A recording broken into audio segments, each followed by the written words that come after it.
Welcome to News from Neptune for July 12th in the 28th week of 2019. I'm Carl Estabrook. The socialist Rosa Luxemburg, murdered by a self-proclaimed socialist government a century ago, said, "The most revolutionary thing one can do is always to proclaim loudly what is happening." Remarkably enough, we seem to be verging on a discussion in this country of what the term socialist actually means. It's not easy, owing to generations of U.S. propaganda. Noam Chomsky, who inspires our program, says, "Terms like capitalism and socialism have been so evacuated of meaning that I don't like to use them. There's nothing remotely like capitalism in Karl Marx's sense in existence. To the extent there ever was, it disappeared in the 1920s. Every industrial society today is one form or another of state capitalism." That doesn't deny that state capitalist regimes that called themselves socialist made immense strides in the 20th century, in Russia and in China notably. Since 1990, News from Neptune has been a weekly hour of spontaneous and unrehearsed discussion of the news of the week and its coverage by the media, first on a so-called community radio station, and now via Urbana Public TV and YouTube. Earlier editions of this program are available at archive.org. Chomsky says that in the U.S. media, either you repeat the same conventional doctrines everybody is saying, or else you say something true, and it will sound like it's from Neptune. David Green and I will try to say some true things on a Socialist Threat edition. The political establishments in the U.S. and the U.K. are panicking. In Britain, Labour Party anti-Semitism is a worse and more fantastic hoax even than Russiagate in the U.S. But both are meant to support unconscionable government policies, UK support for Israeli apartheid, and U.S. war provocations to retard Eurasian economic development, and also to deter the populist wave and the very real threat of socialism.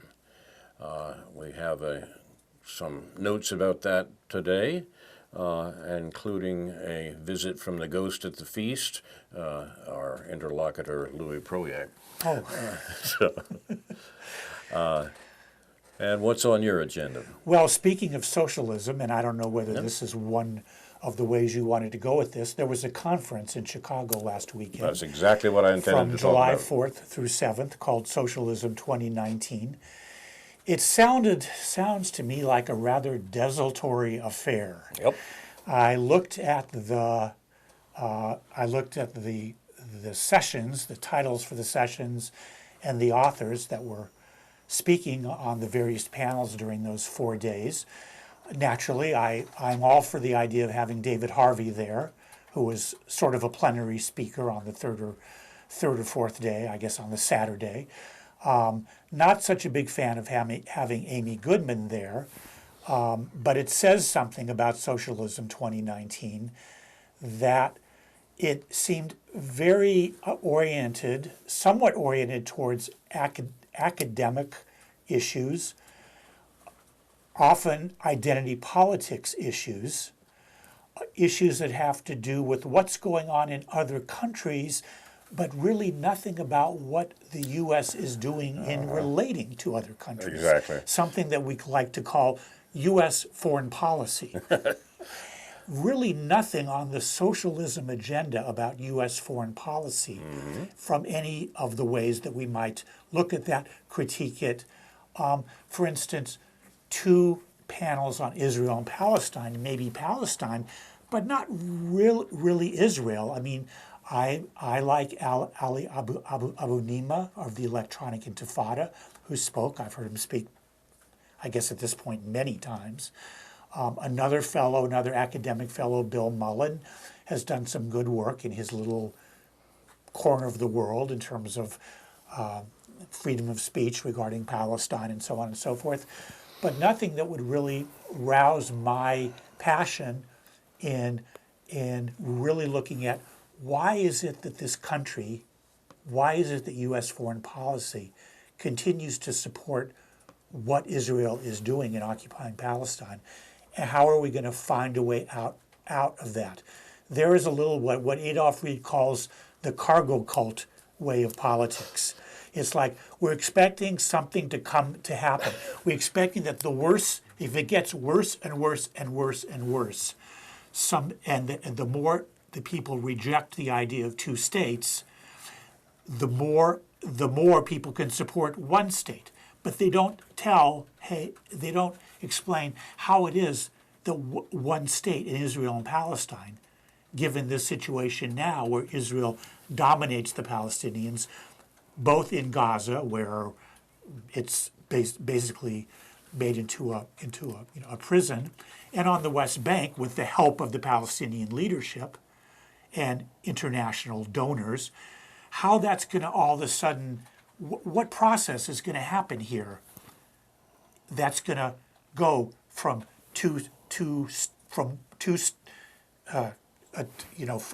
from one state in which Israel has all the power to one state in which the Palestinians are equal citizens, and that just reflects part of what this whole idea of talking about how U.S. foreign policy got to be this way, why it is this way, what as socialists in this country might do to be changing that. It just, and you could apply this, I think you could probably take this kind of critique that I'm doing here and probably apply it to very many other places in the world. And the first question we have to ask is, how is U.S. foreign policy affecting what's going on in various places? And also, there was nothing about, for instance, Venezuela. What was about Iran was about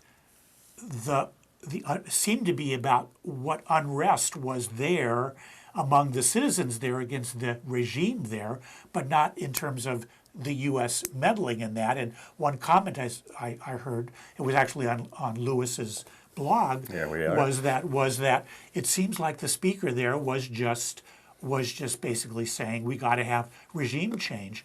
And just one more thing, that Max Blumenthal and Ben Norton wrote a critical article on their Gray Zone website about this, critiquing the relationships of various individuals speaking at this conference with the National Endowment for Democracy and other various U.S.-funded regime change outfits around the world, including Latin America and so forth.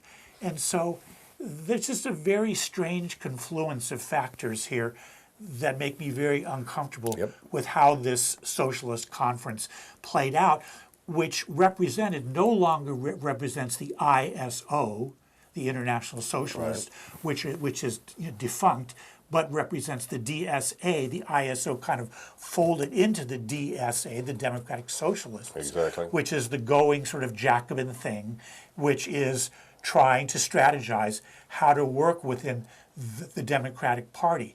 And what Lewis said, maybe what you're already going to say, is that well, because he hates Blumenthal and he hates Norton, he had to find fault with them, even though Lewis finds plenty of fault with the ISO when it was there, and now with the DSA. So he basically said, well, my critique of the Socialism Conference is that they're trying to figure out ways that we can work within the Democratic Party. That's a fair critique, but Blumenthal and Norton had the same critique, just at a different level. And so Lewis's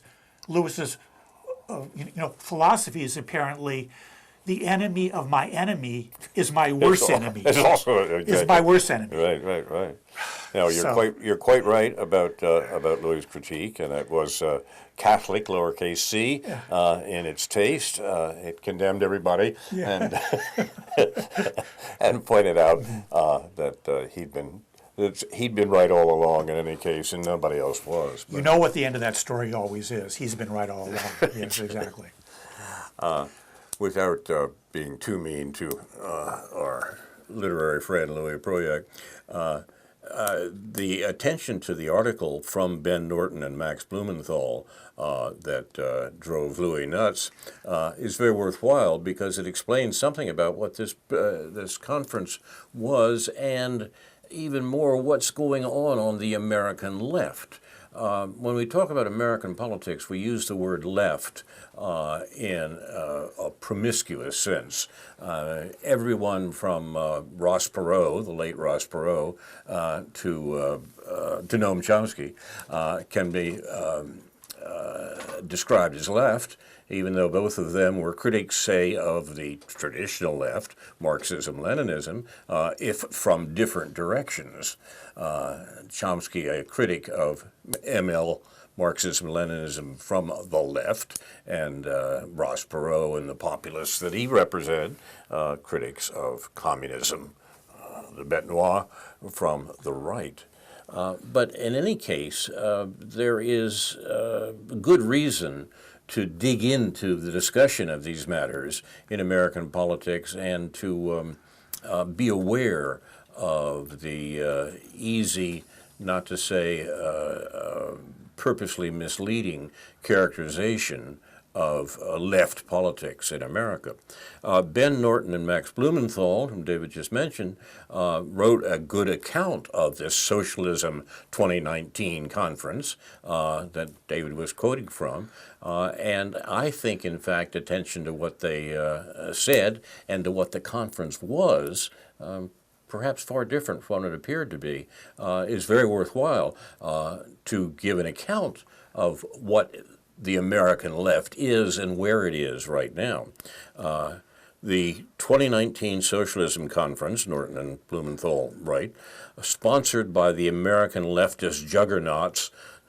The notion of a leftist juggernaut in America is funny already, yeah. But they're the people you were talking about, yeah. The DSA, Democratic Socialist America, Jacobin magazine, which is an interesting phenomenon, a magazine constructed in a dorm room a few years ago, and become an interesting venue for conversation of various sites on these various sorts on these issues.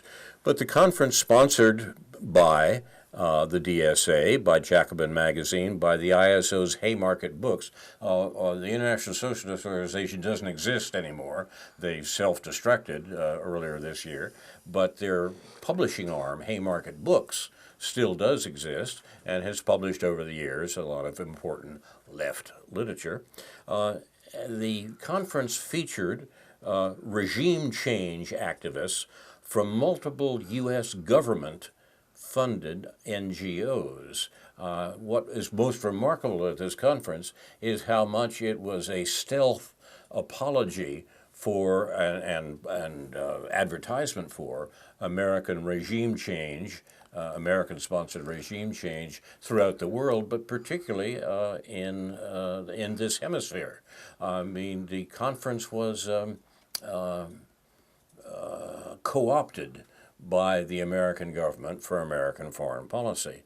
As Norton and Blumenthal say, socialism is now apparently brought to you by the U.S. State Department.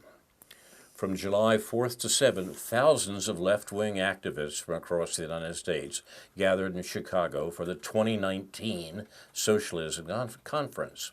At this event, some of the most powerful institutions of the American socialist, but avowedly anti-communist, left have brought together a motley crew of regime change activists to demonize official enemies of Washington. The conference was a wonderful contradiction in this regard. One anti-China panel at the conference featured speakers from two different organizations that are both bankrolled by the U.S. government's soft power arm, the National Endowment for Democracy, a group founded out of Ronald Reagan's CIA in the 1980s to grease the wheels of right-wing regime change efforts and promote, quote, free markets, close quote, across the planet. Another longtime ally who's spoken at every single socialism conference for the last 10 years, Anand Gopal, works at a liberal foundation that is directly funded by the U.S. State Department. He headlined a panel this year to provide, quote, a socialist view of the Arab Spring, close quote. Guess where that was going. Yet another 2019 conference panel railed against the socialist governments of Nicaragua and Cuba, two-thirds of John Bolton's troika of tyranny, with outspoken proponents of regime change. One of the speakers, Dan Labatz, hosted an event in 2018 that featured right-wing Nicaraguan activists wearing masks and disguised as students, who were junketed to meet with Republican lawmakers in Washington by the U.S. government-funded right-wing organization Freedom House. The Socialism Conference's regime change lobbying Nicaragua expert, Labatz, has admitted in leaked emails obtained by the Gray Zone, this is the news group that these guys have put together, that, quote, there is virtually no left among the opposition, close quote, to Nicaragua's democratically elected socialist government. Labatz, a leader within the Democratic Socialists of America, the DSA, likewise acknowledged in these emails that there's, quote, little likelihood of an outcome to the rebellion, he means against the Nicaraguan government, that goes beyond a more democratic capitalist regime, close quote. But he still vociferously lobbied for Nicaragua's Sandinista government to be overthrown by U.S. government-backed insurgents and is using his platform at the biggest socialist conference in the United States to do it. The thing was compromised from the beginning. Meeting of largest U.S. socialist organizations, a merging of the largest U.S. socialist organization, the 2019 Socialist Conference is advertised under the catchy slogan, no borders, no bosses, no binaries. And I thought that was perhaps the best indication of the identity politics and other themes that you were talking about. The last no binaries obviously refers to sexuality and the identity politics. You know, we can't talk just about males and females. And the no borders part refers to those who claim to be on the left who misbehave, like a woman named Angela Nagel, who was ostracized from the socialist left by writing an article in which she talks about what an actual border policy might look like. So you can't do that. Yeah. Whether you agree with her or not, unless you kind of have to subscribe to the doctrine of no borders. Well, we have borders. Yeah. Okay. But it seems to me that there's three no's, which sounds like a Chinese political campaign to begin with, but the three no's, they don't mean the first two. Yeah. No borders, no bosses, no binaries. No borders, nonsense. I mean, this is what the government is doing, and the only problem is that you have to apologize for the way that they're doing it. No bosses, don't kid me. What is this about? No binaries? I mean, well, maybe, but that's the only one that they mean. One of the commenters on Lewis's blog said, well, the problem with Blumenthal and Norton is that they're analyzing things, they don't incorporate class, social class that is, into their commentary. They're just talking about states and nation states. As if we don't have to talk about states, it's if we can't talk about states, or we're not required, we should be required to talk about states, because capitalism goes along with states the way it evolved for the last 500 years. So you got to deal with states. And I've heard Louis say this, I read Louis saying this also, that, well, we can't be talking about nation states. It's just lame. It's just lame to accuse somebody of avoiding class by talking about nation states. Anybody who's heard Blumenthal and Norton, whether you agree with everything they have to say, their whole thing is founded on a social class criticism of what's going on. They don't talk about Marx, they don't talk about David Harvey and views like that. They don't use the word neoliberalism all that much. But they're obviously, when they're talking about U.S. foreign policy and the manner in which they're relating to other countries around the world, they're talking about class and state. I think in a way there's a backhanded compliment to the left in the U.S. that the government should go to all this trouble, essentially trying to subvert a conference on socialism, trying to make sure that a conference on socialism does not really consider the fundamental issues of building socialism in the modern world, but rather asserts a a regime change politics perfectly compatible with the policies of the American government in the last administration and this one. I mean, it was a particularly, they spent a lot of time and effort trying to put that together. And it's remarkable how much they managed to co-opt socialist discussion in this country. A lot of people there. They said thousands. I thought it was maybe 1,500. Yeah, so I maybe think that's right. thousands Yeah, yes. might be Exactly right. Put, I almost wish that I had gone just to watch this was how much effort was being put into subverting this operation, because the government and political establishment in this country are scared that this populist wave that produced Trump in the first place, whatever you think of what Trump actually did in office, it was the populist wave that produced him. They know that it hasn't gone away. The populist wave is there. It's not by no means limited to the United States. It's the source of some of the hysteria in Western European politics and indeed in Latin American politics. The efforts being made to make sure that the lid is kept on to that particular boiling pot of criticism that we've been calling populism is impressive. They're worried. They should be worried, but they are worried, and that's good. Yeah. Let me just, for those who don't have the scorecard that I have and aren't as obsessed with these things, just this fellow Dan Labatz is not somebody that I've known about for a very long time. No, there's a long-standing group called New Politics, or a long-standing journal and website called New Politics, which he runs or which he is editor of. And I could go to the New Politics website and see plenty of things that I would support, and plenty of learn a lot by reading there. There's a woman who was at this conference who I happen to know from decades ago now, Lois Weiner, who is a perfectly sane voice on educational policy, has been for years and years. And so I'm kind of surprised and maybe a little confused about the relationship between the New Politics people and the DSA and how all that plays out, and whether Blumenthal or Norton are being entirely fair when they're critiquing Labatz. I don't know. I just don't. I mean, I tend to trust what Norton and Blumenthal have to say about this.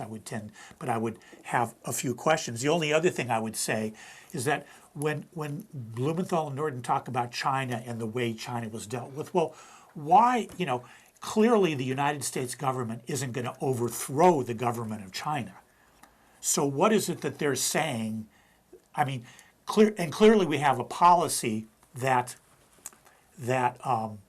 accepts China while wanting to stir up trouble in various ways. But it's not the same. Our policy towards China has to be in some ways qualitatively different than obviously Venezuela or something like that. So how they deal with that, how you put that in the same kettle of fish, I'm not quite sure. Now, I've argued for a while that at the very heart of American foreign policy for a long, long time, in other words, back to perhaps to before the beginning of the 20th century, at the heart of American foreign policy is a concern with Eurasia. The classic notion that the U.S. That the American economic elite from the days of the China trade have been particularly concerned that the economic integration of Eurasia not take place under any auspices, either domestic auspices or the auspices of Western powers, because they would prevent the continued exploitation of Eurasia by the United States economic elite. The late Zbigniew Brzezinski, whose last book I'm working my way through at the moment with some effort, dined out for many years on the notion Take one for the team. Yeah, I really am. That one has to what the paramount goal of U.S. foreign policy would be to prevent any power reaching a level of excluding the U.S. from the U.S. ruling class from economic exploitation of Eurasia. The suggestion is that that was what the unpleasantness with the Japanese in the 1940s were about. This was a clash between two economic empires that were both expanding into the Pacific, the Indo-Pacific, as we say these days, and that one could not work out a relationship with the other without a military confrontation. Now, the American mythology is that the Second World War began when the Japanese unexpectedly attacked Pearl Harbor, in a place that we had quietly stolen a generation before. But the fact of the matter was that that was the culmination of a long conflict between the U.S. and Japan for control of Eurasia. This is the bedrock of American foreign policy, and what the American leadership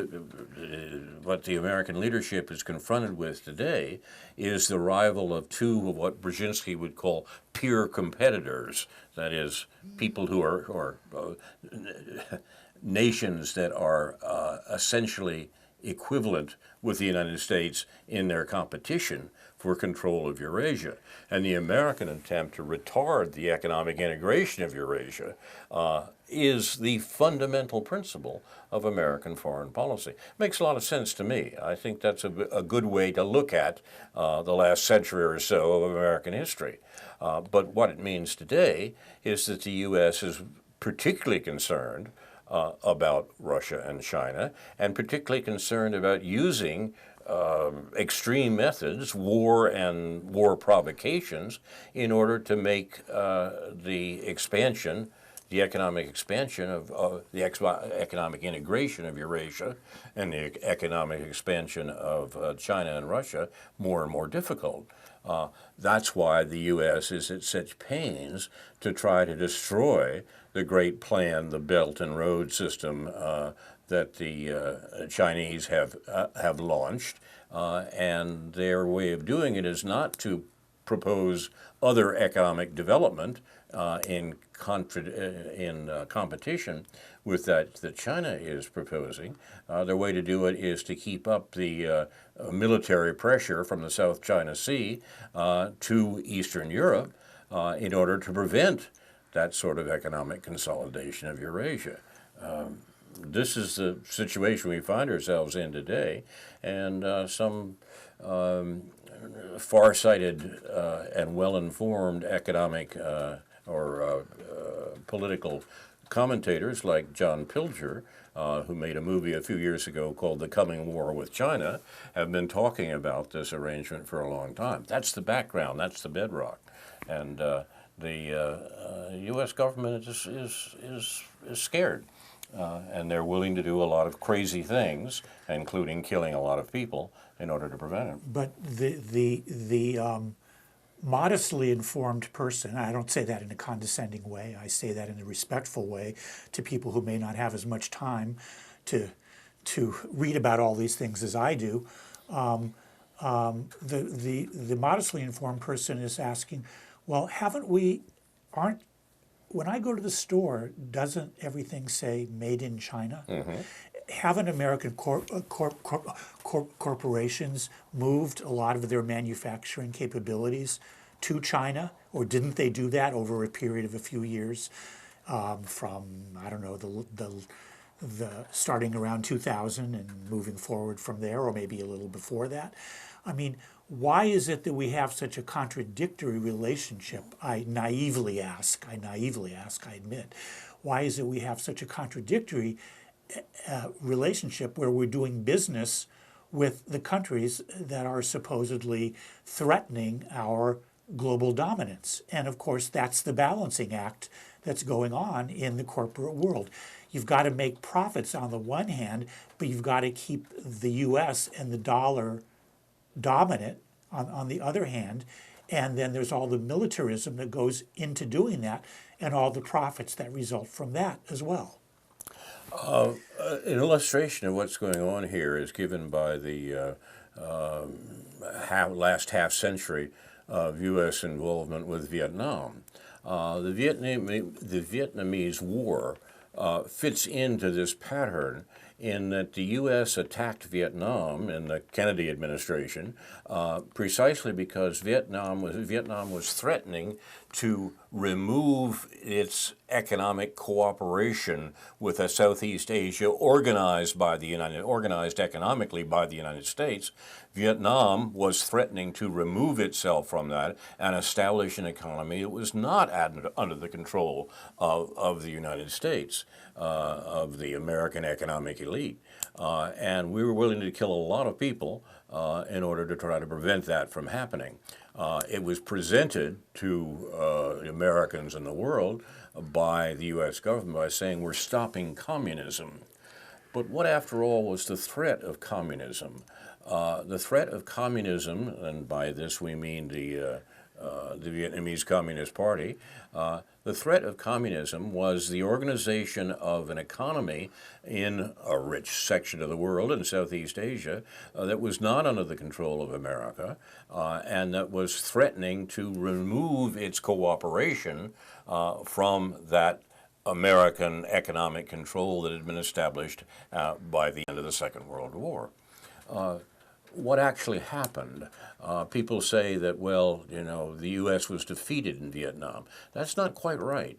The U.S. won the Vietnamese War, even if it didn't achieve its complete war aims, in that it prevented that economic independence from the American-ordered world economy that the Vietnamese revolutionaries wanted to do. That was an anti-colonial revolution.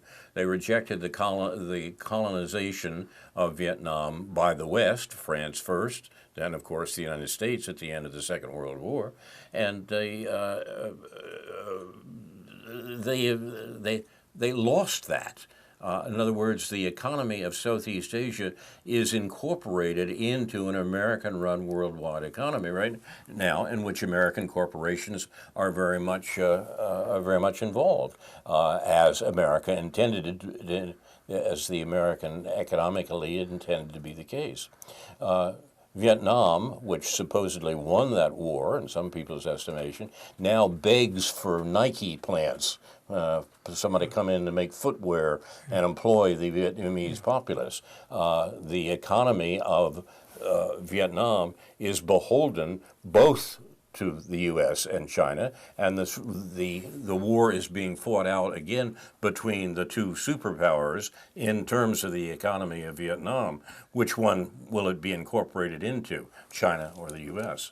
Yeah, it seems to be at this socialism conference, there's a lot of virtue signaling going on. It's like you try to connect to socialist movements in other part of the world, which would seem to be a good thing. I mean, there's a social, whatever the movement is in France or whatever the movement is in Thailand or wherever.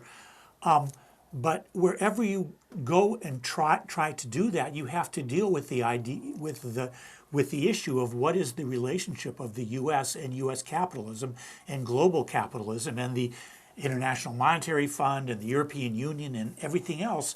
What is their relationship with these countries? What is going to have to happen politically in this country and on a relatively global scale before any movements, socialist movements in other countries, have any chance to survive and thrive and not be co-opted by or destroyed. This neoliberal juggernaut, to use that word again, which is a real juggernaut, which just looks at everything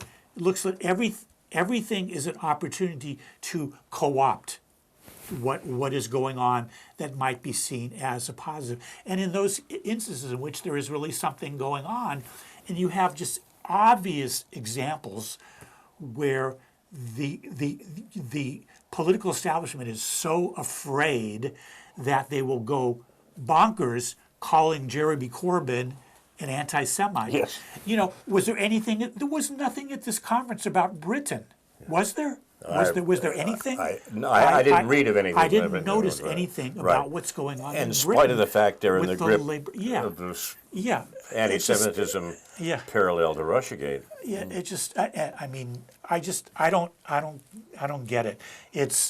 I just have to read this. Okay. I have to read this one thing, because I never really understood what the meaning of the word woke as it's being used in the current political parlance, and I looked it up, and it's right there on Wikipedia, so it must be true, right? Right. Woke as a political term as a political term of African American origin, refers to a perceived awareness of issues concerning social justice and racial justice.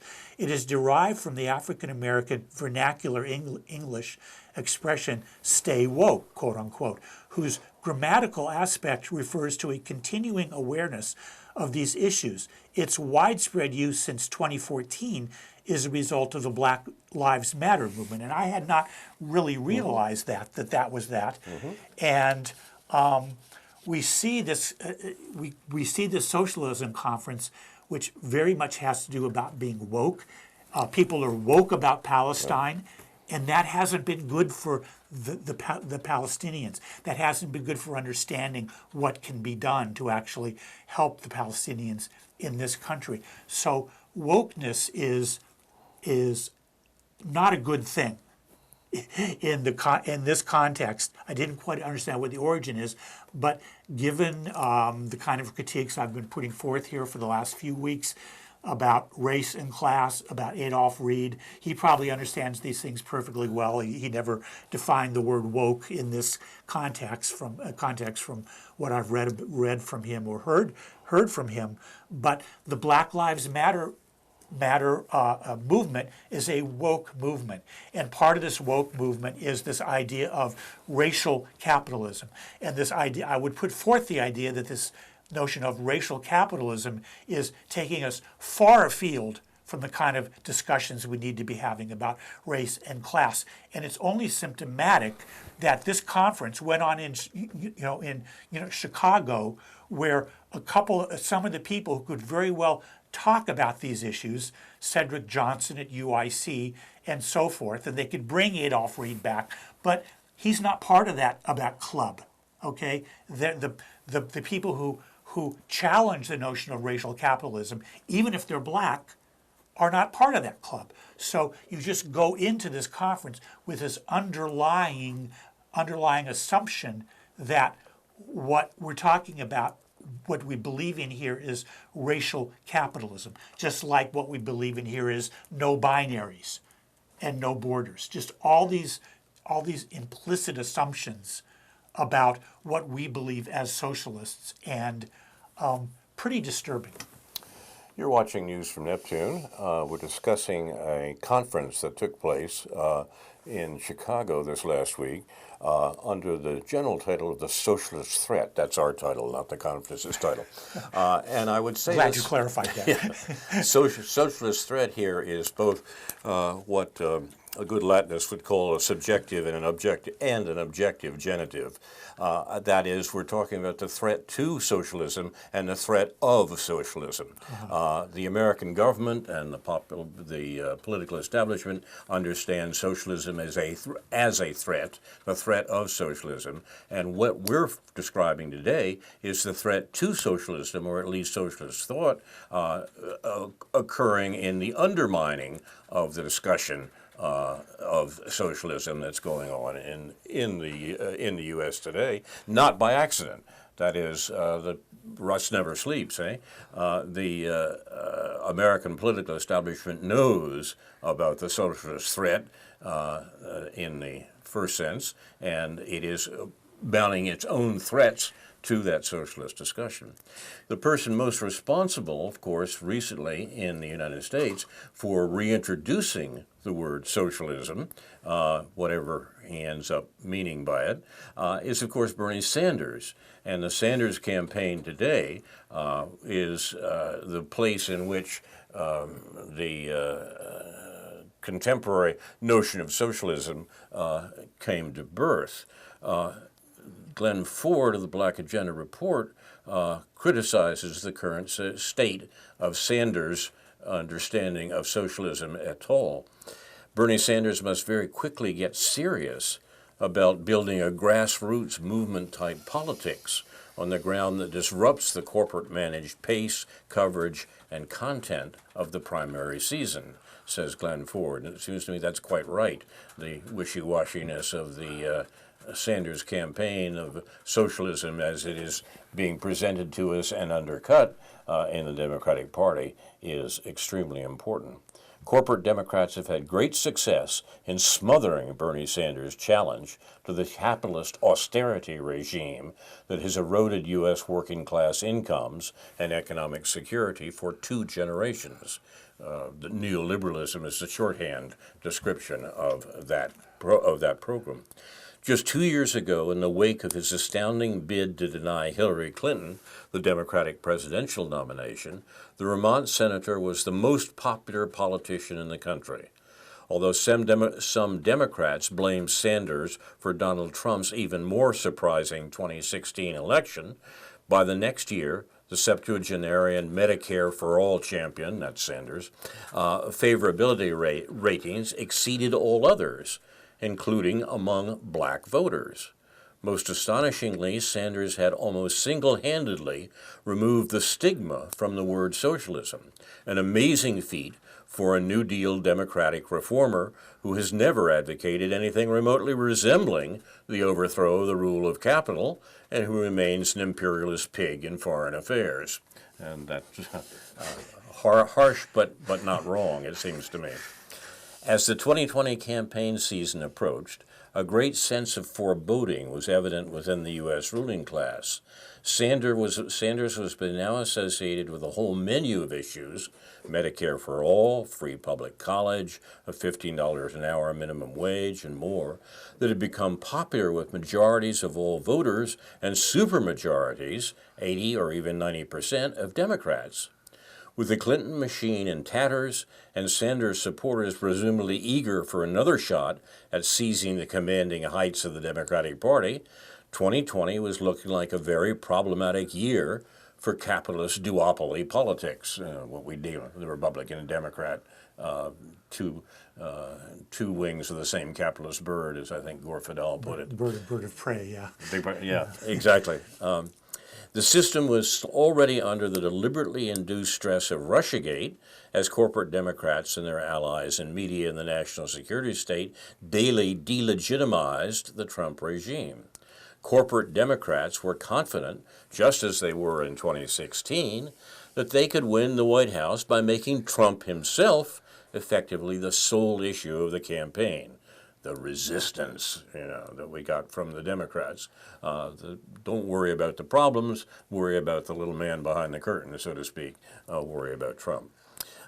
Corporate Democrats were confident, just as they were in 2016, they could win the White House by making him effectively the sole issue of the campaign.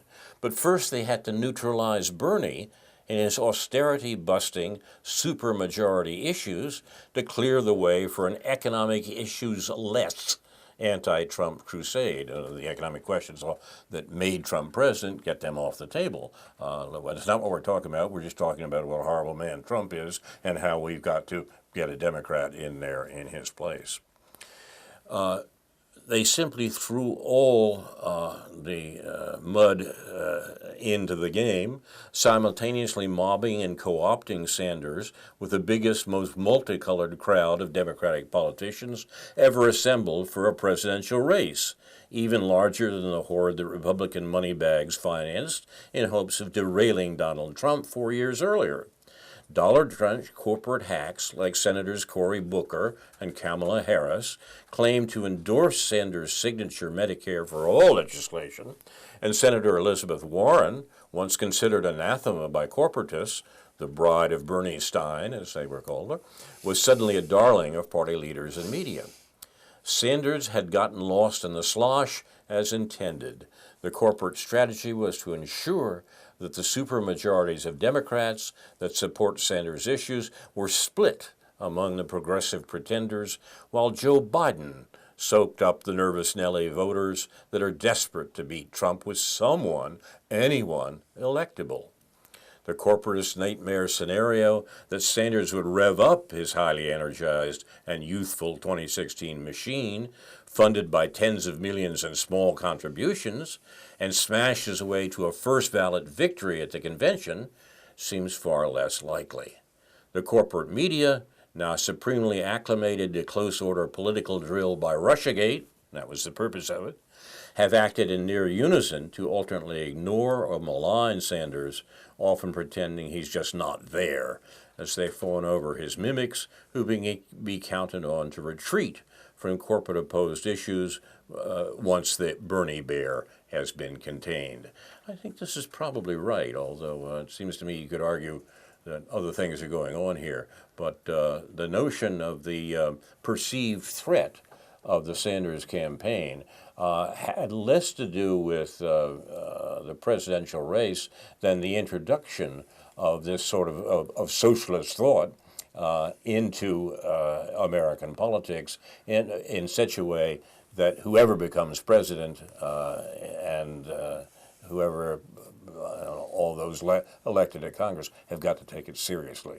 That's the real enemy. That's what has to be stopped, and up to and including subverting conferences such as the one we were describing earlier. The political establishment, by that I mean roughly the deep state, the government, and the Democrats, and most of the Republicans, and the political organizations that run American politics, notably the media as well, that these folks are scared, and the minimizing the reasons for their being scared is exactly what our conversation is meant to do. We can't really take the socialism talk seriously, and in order to do that, we have to suppress the point that the talk was introduced into the discussion, and that was the Sanders campaign. That's where we are today. As Glenn Ford, whom I'm quoting largely here, says, the point is, will the Sanders campaign regard its own starting point and what it was doing and take that seriously, or will it give up, as it seems to be doing, and as indeed the other manifestations of this populist wave, including Trump himself, are doing as well? Who will win? The point is, the question is open. And it seems that one thing that you have to deal with if you're talking about socialism, and you could talk about it in various pragmatic ways as well as theoretical ways. First of all, like we've been saying for this whole hour, you have to begin to talk about U.S. foreign policy and the deep state and all of the things that go into subverting any possibility of socialism in this country. We can't be ruling the world the way we're ruling it. We can't be spending as much on the military as we are. We can't have this kind of culture which constantly reverts to militaristic appeals. We can't have that kind of culture and have socialism get very, very far in that, in terms of the manner in which global capitalism determines the way the economic pie is divided in this country.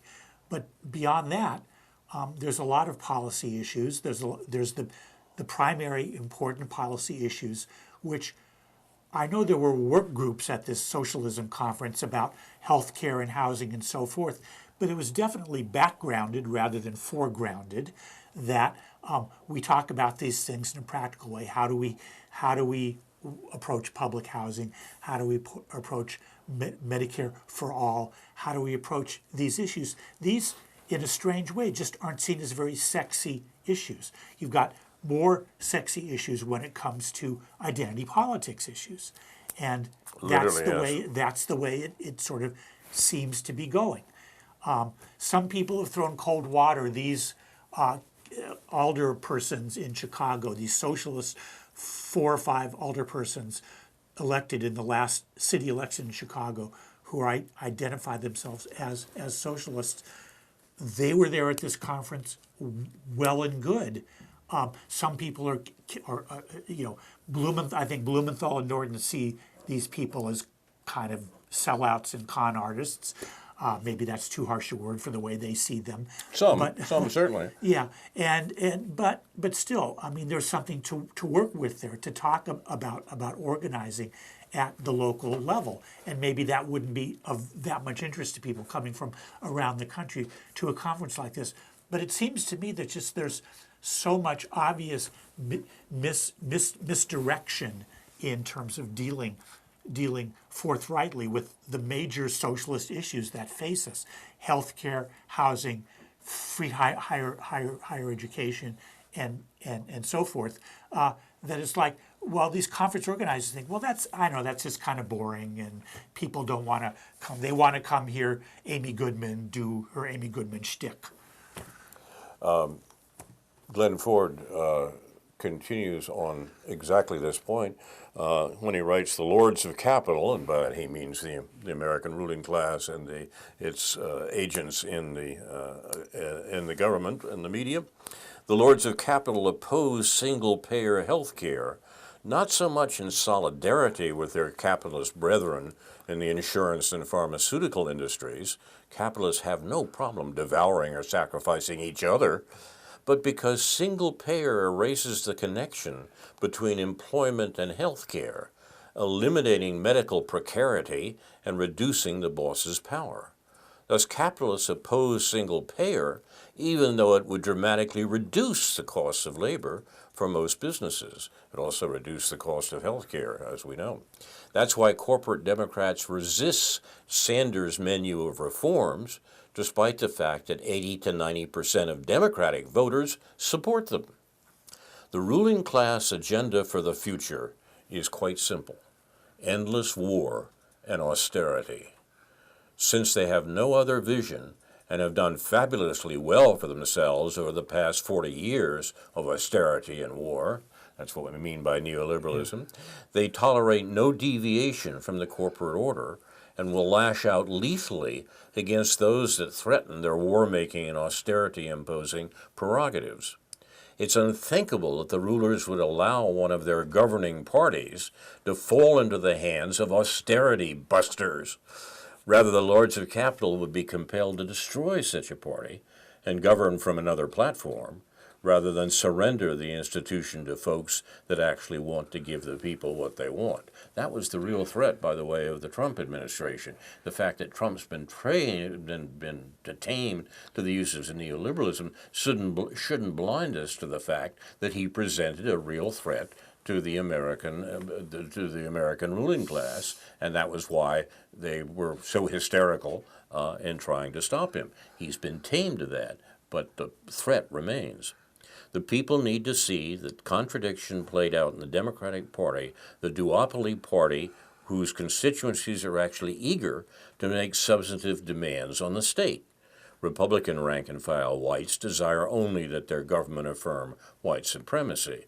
I don't know if Glenn Ford is quite right about that, but that certainly is arguable.